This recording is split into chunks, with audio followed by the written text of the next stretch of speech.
E se o verdadeiro poder não estivesse lá no topo, mas aqui na base? Hoje a gente vai desconstruir um modelo de liderança que desafia assim tudo que a gente pensa que sabe sobre força e influência. É uma ideia que pode parecer meio invertida, sabe? Mas que promete revelar uma nova dimensão de grandeza. Vamos nessa! Tudo começa com essa frase aqui, que é muito poderosa. Pare e pensa um pouco nisso. Numa cultura que muitas vezes empurra a gente para subir, para acumular e para ser servido, essa declaração é quase um terremoto. É o fundamento de uma visão de mundo completamente diferente.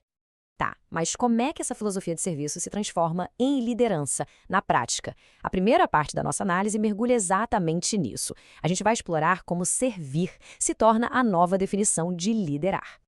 E aqui a gente tem o choque de dois mundos. De um lado, a pirâmide do poder que todo mundo conhece, né?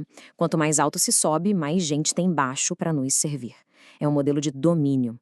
Mas do outro lado, a gente vê algo radicalmente diferente. Uma estrutura onde a liderança está no centro, apoiando e elevando os outros.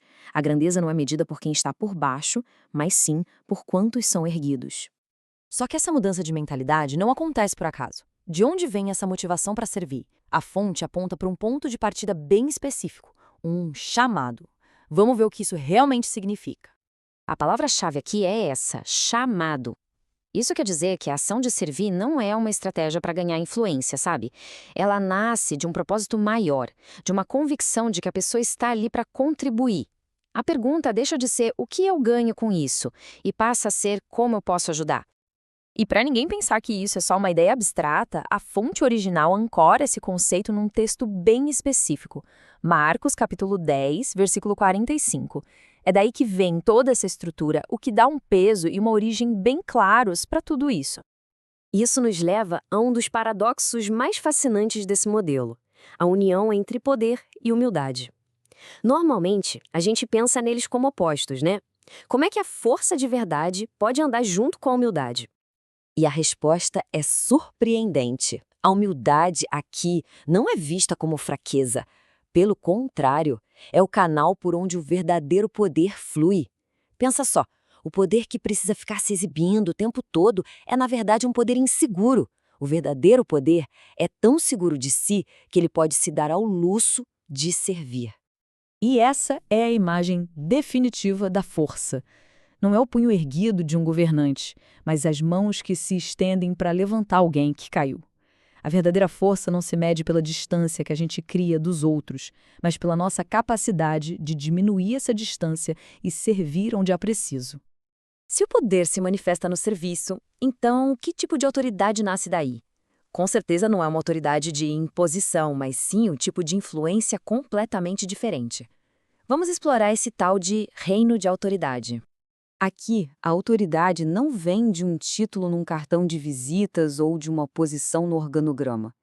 Ela é conquistada com base na confiança. É a influência que brota naturalmente quando as pessoas veem um serviço consistente e uma integridade que não se abala. Não se obedece a um chefe, se segue um líder. Esse slide coloca as duas abordagens lado a lado e o contraste é gritante. De um lado, uma autoridade que exige, que se protege e que se baseia na escassez. Do outro, uma autoridade que dá, que serve e que se baseia na abundância e no sacrifício. São dois sistemas operacionais completamente diferentes para a influência humana. E depois de explorar a liderança, o poder e a autoridade, tudo isso converge para uma única e poderosa conclusão. A ideia que amarra todos esses conceitos. No fim das contas, a mensagem é essa: cristalina e transformadora.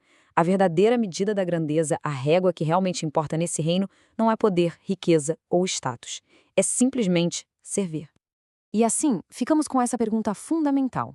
O que aconteceria se a nossa sociedade, as nossas empresas, as nossas vidas mudassem a sua métrica de sucesso? E se a grandeza definitiva não fosse medida pelo que a gente acumula, mas pelo que a gente distribui? Fica a reflexão.